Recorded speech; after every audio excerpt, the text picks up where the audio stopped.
Hello friends, last lecture में हमने देखा था कि मूविंग चार्ज के कारण एक मैग्नेटिक फील्ड प्रोड्यूस हो जाता है। शब्द याद रहे, मूविंग चार्ज। ठीक है, स्टेशनरी चार्ज की वजह से उसके चारों तरफ सिर्फ इलेक्ट्रोस्टैटिक फोर्स होगा। यदि चार्ज मूविंग है तो फिर उसके अराउंड एक मैग्नेटिक फील्ड जनरेट हो जाता है।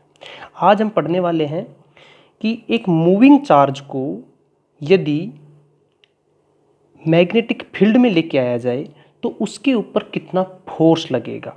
तो यहाँ भी शब्द इंपॉर्टेंट है, मूविंग चार्ज, है ना। Force on a moving charge. यदि चार्ज स्टेशनरी है तो क्या उस पर कोई फोर्स लगेगा? नहीं। देखते हैं, जैसे ये कोई चार्ज रखा है यहाँ पर, और अपन हमेशा पॉजिटिव चार्ज के बारे में एनालिसिस जो करते हैं वो पॉजिटिव चार्ज के बारे में करते हैं। तो यहाँ पर एक प्लस क्यू चार्ज रखा हुआ है, ये वाला। तो क्या इस पर कोई फोर्स लगने वाला है क्या? नहीं, इसके ऊपर फोर्स 0 लगेगा। ये अपना एक मैग्नेटिक फील्ड है जो मैंने क्रॉस से दर्शाया है। क्रॉस का मतलब है कि मैग्नेटिक फील्ड जो लाइन है, जिनको अपन फ्लक्स बोलते हैं, मैग्नेटिक फ्लक्स, वो आपकी साइड ऊपर से लेके और नीचे की तरफ जा रही है, ऊपर से नीचे की तरफ। क्रॉस का मतलब होता है पेपर के अंदर की तरफ, ऐसे यूं अंदर की तरफ, यूं ऐसे जा रही है नीचे की तरफ। ठीक है, और यदि डॉट दिखाता तो मैं पेपर से यूं बाहर की तरफ निकल के आ रही होती, यूं बाहर की तरफ निकल के आ रही होती। ठीक है, तो ये यूनिफॉर्म मैग्नेटिक फील्ड है। मैग्नेटिक फील्ड को अपन बी से लिखते हैं, बी। यूनिट क्या होती है? टेस्ला कहें या फिर वेबर पर मीटर स्क्वायर कहें। ओके, ये मैग्नेटिक फील्ड होता है, जिसको अपन बी से लिखते हैं। इस मैग्नेटिक फील्ड के अंदर एक चार्ज को रख देते हैं, तो क्या इस चार्ज पर कोई फोर्स लगेगा? नहीं। तो इंपॉर्टेंट पॉइंट है, यदि चार्ज स्टेशनरी है तो इसके ऊपर कोई फोर्स नहीं लगेगा। तो फर्स्ट पॉइंट हो गया, force on stationary charge.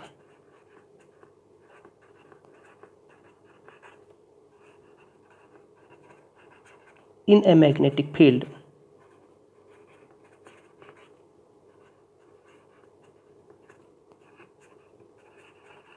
Is equals to 0। 0 होता है। अब यदि हमने इस चार्ज को एक वेलोसिटी दे दी, ऐसे अपन ने चार्ज को यूं करके छोड़ा, तो अपन सोचते हैं कि चार्ज यूं चला जाना चाहिए सीधा। यदि इस पर कोई फोर्स नहीं लगेगा और अपन ने इस तरीके से इसको एक्सेलरेट करके छोड़ दिया तो ये चार्ज यूं सीधा निकल जाना चाहिए, यदि इस पर कोई फोर्स नहीं लग रहा है तो। लेकिन हमने पाया कि ये चार्ज सीधा ना निकल के किसी एक डायरेक्शन में डिफ्लेक्ट हो गया, यूं चला गया। सीधा जाना चाहिए था लेकिन ये डिफ्लेक्ट हुआ है, अर्थात इस पर कोई फोर्स लगा है, किसी फोर्स ने इसके ऊपर काम किया है। तो यदि चार्ज मूविंग है तो उसके ऊपर एक फोर्स लगेगा, और उस फोर्स की वैल्यू कितनी होगी आज वो अपन पढ़ने वाले हैं। ओके, तो फोर्स लगेगा, फोर्स को लिखते हैं एफ से, और ये वेक्टर क्वांटिटी है। Force is equals to Q, इस चार्ज का आवेश है जो अपन ने चार्ज लिया है एक्सपेरिमेंट में। वी इस चार्ज की वेलोसिटी है, वेग है, अभी लिख दूंगा मैं एक एक। ये वेक्टर क्वांटिटी होती है। क्रॉस प्रोडक्ट होगा। बी ये मैग्नेटिक फील्ड है जो अपने यूनिफॉर्म मैग्नेटिक फील्ड लिया है, ये वाला मैग्नेटिक फील्ड जो क्रॉस लाइन है ऊपर से नीचे की तरफ, ये फोर्स लगने वाला है। तो ये तो होगी इसकी वेक्टर फॉर्म। स्केलर फॉर्म में इसको अपन लिख देंगे F is equals to Q we B, और क्रॉस प्रोडक्ट को हटाते हैं तो लिख देते हैं साइन थीटा। यदि किसी एंगल थीटा से वेलोसिटी कर रहा होता तो फॉर्मूला हो जाएगा साइन थीटा। यदि एंगल वेलोसिटी और फील्ड के बीच में एंगल यदि 90 डिग्री है तो एफ मैक्सिमम निकल के आएगा if theta is equals to 90 degree, अर्थात बी और वी के बीच में एंगल है जो 90 डिग्री, मतलब ये एक सिंबल है जो परपेंडिकुलर का है, परपेंडिकुलर है दोनों आपस में, वी और बी, इन दोनों के बीच का एंगल को थीटा कहते हैं। तो थीटा 90 डिग्री होगा। उस केस में जो फोर्स होगा वो मैक्सिमम होगा, और उसकी वैल्यू कितनी होगी? Q into V into B. तो ये है किसी चार्ज, मूविंग चार्ज पर लगने वाला फोर्स, और न्यूटन से लिखते हैं, आप न्यूटन को एन से लिख देना, फोर्स को लिखते हैं न्यूटन से। तो ये है मूविंग चार्ज पर लगने वाला फोर्स। ओके, अब यहाँ से अपन 2-3 चीज़ देख सकते हैं इजीली। यदि एंगल 90 डिग्री है तो फोर्स आया मैक्सिमम। यदि एंगल हो जाए थीटा इजकस टू हो जाए 0 डिग्री और 180 डिग्री, तो साइन 0 की वैल्यू कितनी होती है 0, और साइन 180 डिग्री की वैल्यू कितनी होती है 0। उस केस में फोर्स जो होगा वो हो जाएगा 0। इसको थोड़ा डिटेल में एनालाइज करते हैं, समझ में आएगा कि ऐसा कैसे हुआ है। देखिए, ये चुंबक का एन पोल है, इस डायरेक्शन में एन पोल रखा है। ये दूसरे चुंबक का इस साइड में मैंने एस पोल रख दिया। चुंबक के बाहर जो फ्लक्स की डायरेक्शन होती है वो N pole to S pole होती है, तो ये फ्लक्स की direction N pole to S pole, flux phi है। फील्ड बी हो गया, मैग्नेटिक फील्ड बी होता है फ्लक्स अपॉन एरिया। पर यूनिट में कितनी फ्लक्स लाइनें हैं उसको बोल देते हैं मैग्नेटिक फील्ड डेंसिटी या मैग्नेटिक फील्ड। ओके, ये देखो चुंबक के बारे में थोड़ा सा बता देता हूँ। चुंबक को आप कितने भी टुकड़ों में तोड़ो उसके अंदर एन पोल और एस पोल क्रिएट होते जाएंगे। जैसे ये चुंबक थी, एन एस पोल था, इसको मैंने बीच से तोड़ दिया, एन एस जनरेट हो गया। अब इनको भी तोड़ोगे तो भी उसमें एन एस जनरेट हो जाएगा। तो यदि ये चुंबक का एन पोल है तो इसका एस पोल कहीं यहाँ होगा। यदि ये चुंबक का एस पोल दूसरी चुंबक है, उसका एस पोल यहाँ है, तो उस चुंबक का एन पोल इधर आया होगा। वो मैंने शो नहीं किया, बस मैंने ये दिखाया कि ये एन पोल है और ये चुंबक का एस पोल है। इसके बाकी बचाव पोर्शन यहाँ है। ओके, अब देखो कंडीशन जनरेट करनी है कि फोर्स 0 कब लगेगा मूविंग चार्ज पर, कि उसकी वेलोसिटी की डायरेक्शन क्या हो। ओके, देखो ये कोई चार्ज है क्यू चार्ज है। इस चार्ज को v वेलोसिटी से इस डायरेक्शन में अपन मूव कराते हैं।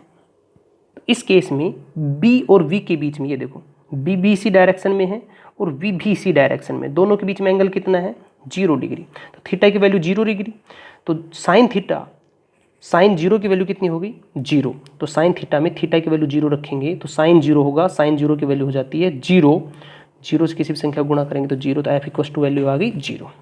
सेकंड केस लेते हैं, जब अपन वेलोसिटी चार्ज का मूवमेंट मैग्नेटिक फील्ड के जस्ट अपोजिट डायरेक्शन में कर दें, अर्थात इस डायरेक्शन में कर दें, ये हो गया v।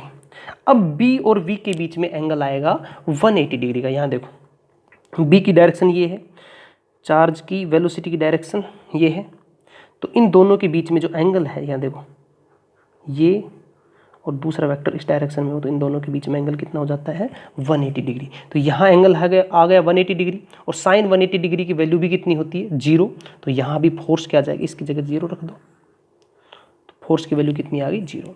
तो यहाँ से हमने 2 पॉइंट्स देखे।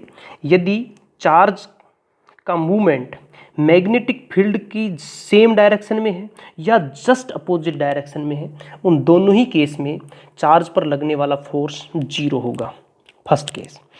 ये तो था 0 की बात। अब बात करते हैं मैक्सिमम फोर्स कब लगेगा। तो मैक्सिमम फोर्स के लिए साइन को मैक्सिमम करना होगा। देखो फॉर्मूला क्या है अपना, F equals to Q into V into B into sine theta. Direction की बात कर रहे हैं तो डायरेक्शन पर सिर्फ थीटा डिपेंड कर रहा है, तो थीटा की वैल्यू क्या रखें कि इस फंक्शन की वैल्यू मैक्सिमम निकल के आए। तो साइन फंक्शन की मैक्सिमम वैल्यू 1 हो सकती है, मिनिमम वैल्यू -1 नेगेटिव के अंदर, और मैक्सिमम वैल्यू +1 हो सकती है।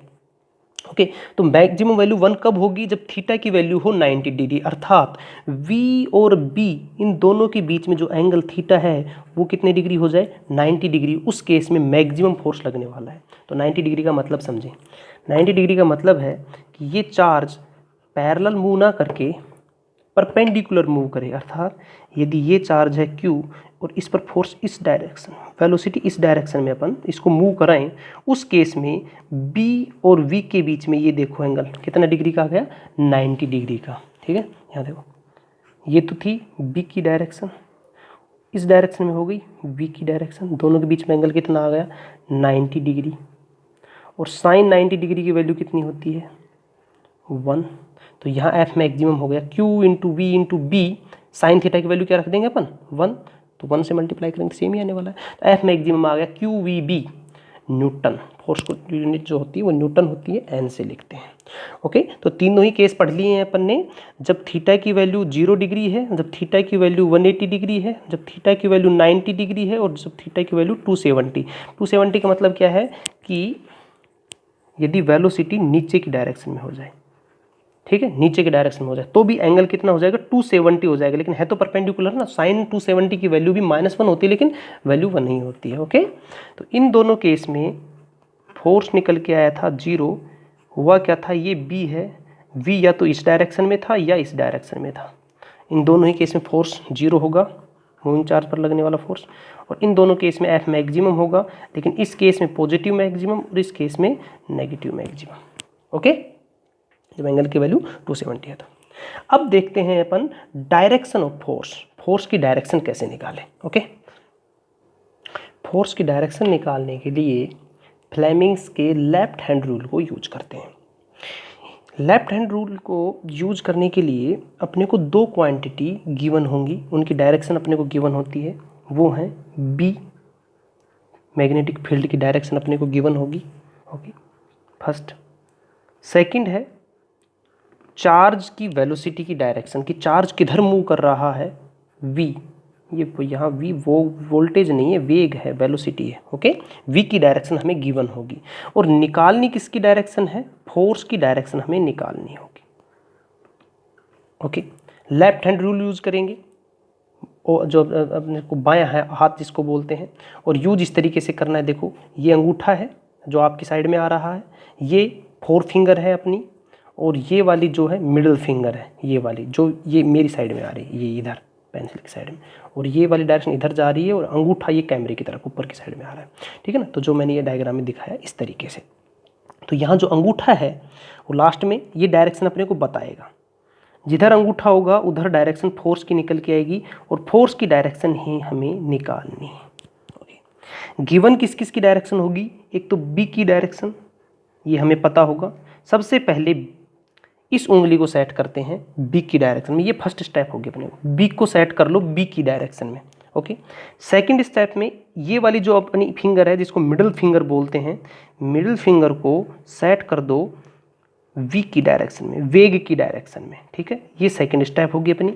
जब इन दोनों को सेट कर देंगे तब जिस डायरेक्शन में अंगूठा होगा उस डायरेक्शन को फोर्स की डायरेक्शन समझ लेंगे कि ये डायरेक्शन अपनी फोर्स की निकल के आई। ओके, इसका एक एग्जांपल सोल्व करते हैं, एग्जांपल से ये इजीली समझ में आएगा, है ना। एक एग्जांपल देखते हैं, ये देखिए, ये जो अपन ने एग्जांपल में लिया था ना, उसी क्वेश्चन को सोल्व कर लेते हैं। यहाँ मैग्नेटिक फील्ड बी की डायरेक्शन क्या है, आपकी तरफ, ऊपर से लेके और नीचे की तरफ। ठीक है ना, तो बी जो अपनी 4 फिंगर थी उसको तो अपन नीचे की तरफ ले लेंगे। देखो, ये है 4 फिंगर, ये अंगूठा है, अंगूठे के पास वाली ये जो फिंगर है ये 4 फिंगर है, इसको आप नीचे की तरफ ऐसे ले लो। ठीक है, लेने के बाद में ये जो अपनी मिडिल फिंगर है ये ऊपर की डायरेक्शन में जानी चाहिए, तो इस ये जो अपनी मिडिल फिंगर है, ये वाली देखो, ये वाली मिडिल फिंगर है, इसको ऊपर की डायरेक्शन में करेंगे तो देखो अंगूठे की डायरेक्शन किधर निकल के आ रही है, इस डायरेक्शन में निकल के आएगी, ये डायरेक्शन होगी, पेंसिल दिख रही है इस डायरेक्शन में, तो इस डायरेक्शन में फोर्स लगने वाला है।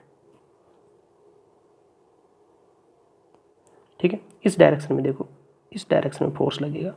ठीक है, तो इस डायरेक्शन में फोर्स लगेगा तो ये चार्ज सीधा इस तरीके से मूव ना करके इसकी डायरेक्शन थोड़ी सी डिफ्लेक्ट हो जाएगी और चार्ज यूँ निकल जाएगा।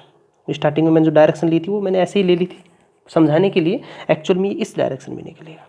ठीक है, किससे निकाला हमने, फ्लेमिंग्स लेफ्ट हैंड रूल से। फ्लेमिंग्स लेफ्ट हैंड रूल को थोड़ा लगाना डिफिकल्ट है, इसको और थोड़ा आसान तरीके से समझ सकते हो। ये देखो हाथ है मेरा, ठीक है, पाम रूल यूज करना सिखाते हैं आपको, पाम रूल कैसे यूज करेंगे। ये अपनी हथेली, जो फील्ड है मैग्नेटिक फ्लक्स है वो हथेली को क्रॉस करते हुए जाना चाहिए, ये यूं ऊपर से लेके, और सबसे पहले तो लेफ्ट हैंड को रूल यूज करना है, तो लेफ्ट हैंड को आप यूं रख लो, और जो मैग्नेटिक फ्लक्स है बी फील्ड वो अपनी हथेली को क्रॉस करते हुए जाए, देखो ऐसे, ये देखो यूं, वैसे यूं चीरते हुए, जो उसकी एरो है ना वो एरो इसको हथेली को यूं चीरते हुए नीचे की तरफ निकलनी चाहिए। तो सबसे पहले हथेली को सेट कर लो, तो हथेली की डायरेक्शन बिल्कुल सही है, क्योंकि यहाँ देखो मैग्नेटिक फील्ड जो है ऊपर से और नीचे की तरफ है ना, फ्लक्स की डायरेक्शन ऊपर से नीचे की तरफ, तो ऊपर से नीचे की तरफ है, मैं हथेली को ऐसे रखूँगा तो क्रॉस करते हुए जाएगा कि नहीं जाएगा। ओके, फिर जो ये फिंगर्स हैं, उंगलियाँ हैं, इन सब उंगलियों को वेलोसिटी की डायरेक्शन में फिक्स कर दो, तो वेलोसिटी किधर है, ऊपर की तरफ है, तो उंगली को ऊपर की तरफ रख दो, ऐसे है यूँ, ऐसे कर दी, तो हथेली को सेट कर लिया, उंगलियों को सेट कर ली, तो अंगूठा देखो किस डायरेक्शन में आया, इस डायरेक्शन में आया ना, इस डायरेक्शन में, तो यही डायरेक्शन निकल के ना ये फोर्स की डायरेक्शन होगी। तो ये left hand palm rule use करोगे तो बहुत आसान है, सिंपल सब है। सबसे पहले हथेली को सेट करना है और हथेली इस तरीके से होनी चाहिए कि मैग्नेटिक फ्लक्स इसको क्रॉस करते हुए जाए, चीरते हुए, है ना, ऊपर इस तरीके से रखनी है। फिर जो उंगलियां हैं, सारी उंगलियां, इन उंगलियों को वेलोसिटी के डायरेक्शन में सेट कर दो जिधर चार्ज मूव कर रहा है। तो जो अंगूठा होगा वो अंगूठा अपने को फोर्स की डायरेक्शन शो करेगा।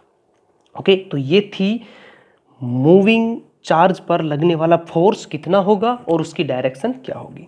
अब हम पढ़ेंगे कंडक्टर पर लगने वाला फोर्स, धारावाही चालक पर मैग्नेटिक फील्ड में लगने वाला फोर्स। देखें, धारावाही चालक पर चुंबकीय क्षेत्र में लगने वाला फोर्स अर्थात force on a current carrying conductor in a magnetic field. यहाँ मैंने एक मैग्नेटिक फील्ड बी बनाया है। फ्लक्स की डायरेक्शन ऊपर से नीचे की तरफ इस तरीके से है, मतलब इधर कोई एन पोल है किसी चुंबक का और ये नीचे की तरफ एस पोल है। इस तरीके से मैंने इसको बनाया है। ओके, तो यहाँ इसके अंदर एक कंडक्टर रखा हुआ है जिसमें कोई करंट फ्लो नहीं हो रही है। तो क्या उसके ऊपर कोई फोर्स लगेगा? क्या नहीं। क्यों?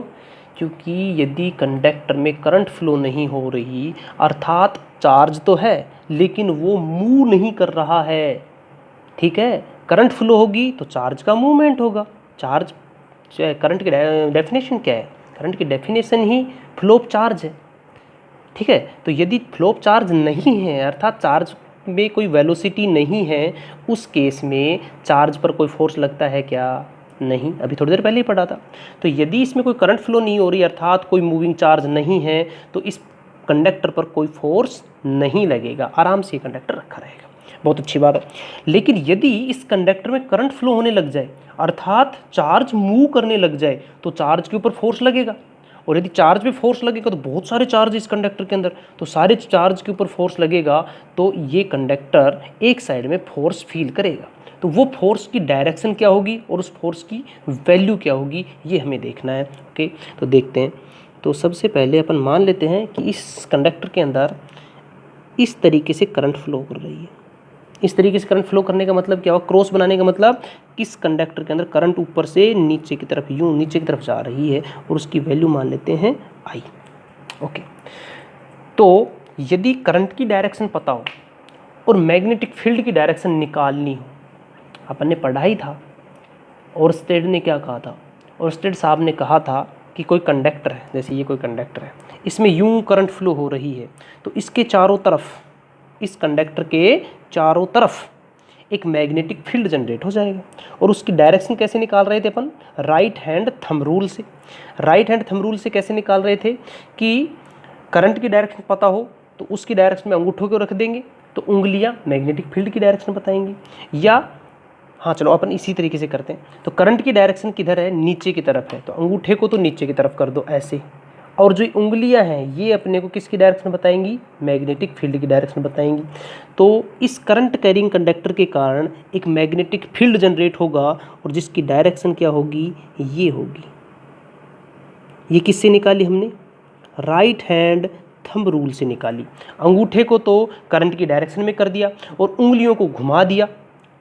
हैंड यूज कौन सा करना है? राइट।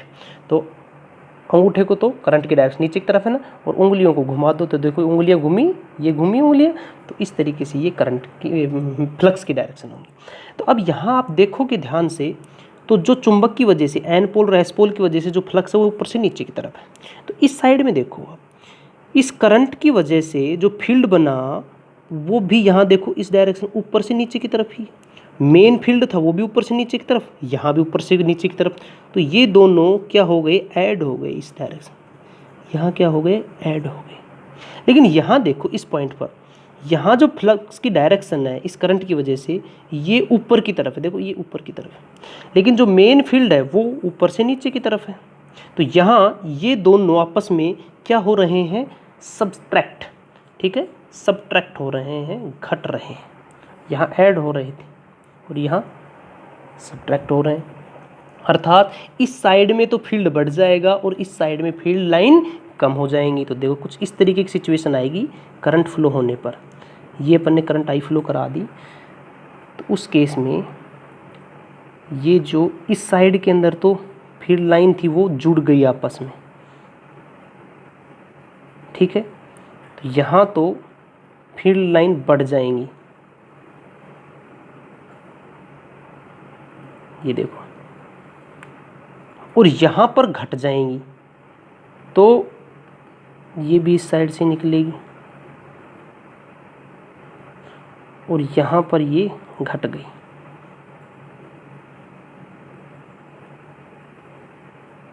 ऊपर से नीचे की तरफ आई लेकिन यूँ फैल गई, ठीक है। इस तरीके की सिचुएशन बन जाएगी। क्यों बन गई देखो ध्यान से, ये एन पोल एस पोल की वजह से, तो ये सीधी लाइनें हैं, ये वाली हैं। करंट कैरिंग कंडक्टर है तो उसके चारों तरफ एक मैग्नेटिक फील्ड जनरेट हो जाता है, उसकी direction right hand thumb rule से निकालेंगे तो उसकी डायरेक्शन यू निकल के आएगी। तो इस साइड में देखा, इस कंडक्टर इस साइड में, तो देखो इस कंडक्टर की वजह से जो फ्लक्स की डायरेक्शन है ऊपर से नीचे की तरफ है, मेन फील्ड है वो भी ऊपर से नीचे की तरफ है, अर्थात दोनों जुड़ गए, दोनों जुड़ गए तो देखो बहुत सारी लाइनें हो गई, ठीक है। लेकिन इस साइड में देखो, इस साइड में जो इस करंट कैरिंग कंडक्टर की वजह से फ्लक्स ऊपर की तरफ है, मेन फील्ड की डायरेक्शन नीचे की तरफ है, दोनों एक दूसरे को सब्ट्रैक्ट कर रहे हैं, तो यहाँ पर कम हो गई। यदि अपन इन फ्लक्स लाइन को रबड़ बैंड की तरफ सोचें तो यहाँ ऐसा लग रहा है ना कि इस कंडक्टर पर एक धक्का मल लग रहा है इस इन फ्लक्स लाइन की वजह से, और वो किस डायरेक्शन में लग रहा है, इस डायरेक्शन में लग रहा है। तो ये फोर्स जनरेट हो जाएगा इस कंडक्टर के अंदर। ये कंडक्टर ऊपर से नीचे की तरफ, पेपर की तरफ यूं गया हुआ है नीचे की तरफ, ऐसे ये पेंसिल जैसे पेपर के अंदर तरफ चला जाए, इस तरीके से कंडक्टर है, ठीक है। तो इस पर एक फोर्स लगेगा, किस डायरेक्शन में लगेगा, इस डायरेक्शन में लगेगा, और इसकी वैल्यू क्या होगी, ठीक है। और क्या हम इस फोर्स को right left hand Fleming's left hand rule से निकाल सकते हैं क्या, वो अब अपन डिस्कस करने वाले हैं, ठीक है। ये एक करंट कैरिंग कंडक्टर है, ये कंडक्टर था जिसको मैंने 20 वोल्ट की एक बैटरी से कनेक्ट कर दिया, तो इसमें एक आई करंट फ्लो हो गई, ठीक है। तो ये करंट कैरिंग हो गया, मतलब अर्थात इसमें करंट फ्लो हो रही। इसको मैग्नेटिक फील्ड बी, जिसकी वैल्यू बी है, यूनिफॉर्म मैग्नेटिक फील्ड है। डायरेक्शन अगेन आपको क्रॉस देके समझ में आई गया होगा, मैग्नेटिक फील्ड की डायरेक्शन ऊपर से नीचे की तरफ है ना। इस तरीके का मैंने केस ले लिया, करंट इस कंडक्टर में इस तरीके से, और मैग्नेटिक फील्ड की डायरेक्शन, मैग्नेटिक फील्ड की डायरेक्शन ये देखिए ऊपर से और नीचे की तरफ इस तरीके से, नीचे की तरफ, ठीक है, ऐसे यूँ है, ओके। और जो करंट की डायरेक्शन है वो पेंसिल में ऐसे रख दूँ, ये देखो, ये ऊपर से नीचे की तरफ है ना, इस नोक की तरफ ये है। तो यहाँ करंट की डायरेक्शन अपने को पता है, बी की डायरेक्शन अपने को पता है, इस तरीके से है। तो सबसे पहले फाइंड आउट करें फोर्स लगेगा कितना। तो चार्ज पर फोर्स कितना लगता है वो हमें पता है, एफ इजिकस to Q we B sine theta, ये चार्ज लगता है, ये फोर्स लगता है क्यू चार्ज पर, ओके। तो हमें यहाँ करंट की वैल्यू तो पता है लेकिन चार्ज की वैल्यू नहीं पता है कि इसमें चार्ज कितना है। तो मान लेते हैं कि यूनिट वॉल्यूम में स्मॉल एन चार्ज है, ठीक है। इकाई, ऐसे लिख देते हैं, इकाई आयतन में, यूनिट वॉल्यूम में total number of charge is equals to N, okay. N electron है। अब यहाँ देखो यदि मैं इलेक्ट्रॉन की बात करूँगा तो इलेक्ट्रॉन जैसे करंट की डायरेक्शन तो ऊपर से नीचे की तरफ है, तो इलेक्ट्रॉन की डायरेक्शन किधर होगी, अपोजिट डायरेक्शन में होती है, इस डायरेक्शन में होगी। तो फिर क्या थोड़ा कन्फ्यूजन उत्पन्न होगा, समझाने में दिक्कत आएगी। तो मैं मान लेता हूँ इलेक्ट्रॉन की सेम वैल्यू का, सेम चार्ज का एक और कण मान लेते हैं अपन, पॉजिट्रॉन। तो मैं मान लेता हूँ कि ये करंट पॉजिट्रॉन की वजह से है और वो पॉजिटिव चार्ज है और वैल्यू सेम 1.602 इंटू 10⁻⁻19 ही है, उसकी वजह से ये करंट है। तो ये पॉजिट्रॉन हो गए, इनको भी अपन ई से ही लिख लेते हैं, बस चार्ज पॉजिटिव हो गया, वैल्यू सेम है चार्ज की, है ना, सेम डायरेक्शन में आ गया। तो total number of charge upon positron मान लेते हैं एन है। एक चार्ज पर आवेश, एक चार्ज पर आवेश जो है उसको अपन ई कह देते हैं, बस प्लस का ई मान लाया है मैंने, पॉजिट्रॉन की वजह से करंट मान रहा हूँ क्योंकि करंट की डायरेक्शन और पॉजिट्रॉन की डायरेक्शन सेम हो जाएगी, समझने में आसानी में रहेगी, इसलिए ई है, ठीक है। अब इस कंडक्टर का आयतन बताओ आप।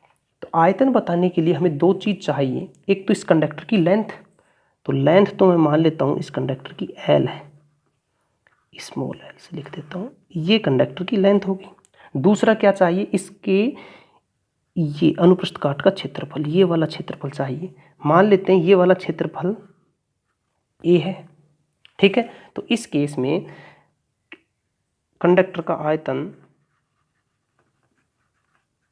कंडक्टर का आयतन, आयतन हो जाएगा A इंटू एल। ओके, तो इकाई आयतन में नंबर ऑफ चार्ज n है, एक चार्ज पर आवेश E है, तो टोटल आवेश कितना हो गया n इंटू ई। तो ये तो था एकांक आयतन में, टोटल आयतन कितना है A इंटू एल।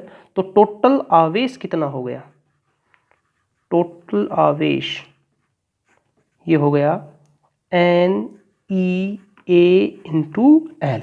ओके, तो ये Q की जगह यहाँ पुटअप कर दो, तो F इजकस टू निकल के आ गया n e a l v b sine theta.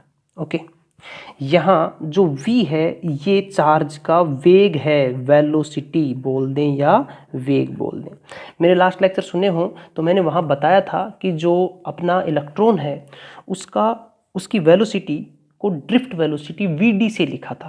तो यहाँ जो चार्ज है इसकी ड्रिफ्ट वेलोसिटी क्या हो गई, vd हो गई। तो F इजकस to n e a l, v को vd लिख दूँ, है वेग ही लेकिन नाम ड्रिफ्ट वेलोसिटी हो गई, into b into sine theta. Okay, यदि आपने ड्रिफ्ट वेलोसिटी का फॉर्मूला पढ़ा हो लास्ट लेक्चरों में तो वो फॉर्मूला था n e a v d। ठीक है, क्या बच गया, सिर्फ L बच गया। ये अपना फॉर्मूला था करंट का, किसकी टर्म्स में, ड्रिफ्ट वेलोसिटी की टर्म्स में। यदि ड्रिफ्ट वेलोसिटी पता हो तो करंट कैसे निकालते हैं, n e a v d से। ओके, तो यदि इस I को मैं L से मल्टीप्लाई कर दूं तो ये हो गया n e a l, इसमें भी लगा दो v d। तो ये जो टर्म है ये यहाँ पर है अपने पास, इसकी जगह मैं क्या लिख सकता हूँ, I इंटू एल। तो F इजकस to I into L into B sine theta. ये फोर्स निकल के आया on a current carrying conductor ILB sine theta. और इसकी मैक्सिमम वैल्यू क्या होगी, F maximum ILB maximum value कब होगी, जब थीटा की वैल्यू 90 डिग्री हो, और थीटा की वैल्यू 90 होगी तो साइन 90 की वैल्यू 1 हो गई, तो मैक्सिमम फोर्स निकल के आएगा ILB। ठीक है, इसको याद करने का तरीका अपन इसको ऐसे बोल देते हैं बिल, BIL, बिल, बिल से याद हो जाता है ना। तो इसको बिल से याद रखें, किसी कंडक्टर पर लगने वाला फोर्स। ओके, अब फोर्स की डायरेक्शन की बात करते हैं, फोर्स की डायरेक्शन क्या होगी। तो आप left hand, Fleming's left hand rule use करते हैं, आप पाम रूल यूज करें। मैंने थोड़ी देर पहले भी बताया था, पाम रूल में क्या करना है, हथेली को इस तरीके से सेट करो। सबसे पहले हथेली को सेट करेंगे कि उसको क्रॉस करते हुए फ्लक्स निकले। देखो ये मेरी हथेली है, अब फ्लक्स की डायरेक्शन देखो क्या है, ऊपर से नीचे की तरफ, ऐसे यूं नीचे की तरफ जा रही, यूं नीचे की तरफ जा रही। ठीक है, तो मैंने हथेली यूं लगा ली। अब देखो हथेली को यूं क्रॉस करते हुए जाएगी ना फ्लक्स, तो हथेली बिल्कुल सही जगह सेट होगी। ओके, अब उंगलियों को सेट करना है, हथेली को ऊपर की डायरेक्शन में रखना है, हथेली को नीचे नहीं करना है, बस इतना ध्यान रखना है, हथेली ऊपर की डायरेक्शन में रहनी चाहिए, आपको दिख रही है ना, इस तरीके से रहनी चाहिए। अब करंट की डायरेक्शन देखो, करंट है नीचे की तरफ, तो हथेली को तो मैं यूं ही रखूंगा और उंगलियों को करंट की डायरेक्शन में घुमाना है। तो ये देखो अब उंगलियां घूम गई करंट की डायरेक्शन, घूम गई, हथेली ऊपर की तरफ भी है और करंट की डायरेक्शन नीचे की तरफ, उंगलियां करंट की डायरेक्शन बताती हैं। तो ये जो अंगूठा दिख रहा है ना आपको, ये क्या बताएगा, अपना फोर्स। तो फोर्स किधर लगा, इस डायरेक्शन में। ओके, तो इस कंडक्टर पर जो फोर्स लगेगा उसकी डायरेक्शन क्या होगी, ये होगी। फोर्स लगेगा कितना, BIL, बिल से याद रखें। अब आप पूछोगे सर साइन थीटा क्यों यूज नहीं किया आपने, साइन थीटा इसलिए नहीं यूज किया कि यदि फ्लक्स की डायरेक्शन नीचे की तरफ है, ऐसे है, ओके, तो ऊपर से नीचे की तरफ है, मेरा कंडक्टर ऐसे है, तो देखो दोनों के बीच में एंगल कितना आ गया, देखिए ध्यान से, कंडक्टर ऐसे रखा है, करंट उधर से और इस ढक्कन की तरफ फ्लो हो रही है, और फ्लक्स है जो ऊपर से नीचे की तरफ है, तो इन दोनों के बीच में एंगल देख सकते हो आप, या मैं नीचे रख देता हूँ। अब देखो इन दोनों के बीच में एंगल कितना आ गया, 90 डिग्री आ गया कि नहीं आ गया। तो यदि एंगल 90 डिग्री होगा तो साइन 90 डिग्री की वैल्यू होती है 1। ठीक है, तो इसलिए मैंने यहाँ साइन थीटा, साइन 90 डिग्री की वैल्यू 1 रखने पर F मैक्सिमम प्राप्त हुआ, जिसकी वैल्यू PIL। यदि ये एंगल कुछ ऐसे, कंडक्टर ऐसे ना रखा जाता और कंडक्टर कुछ ऐसे यूं एंगल पे ऐसे रखा जाता या ऐसे रखा जाता, तो उस केस में थीटा कुछ होता और वो वैल्यू पुटअप कर देते।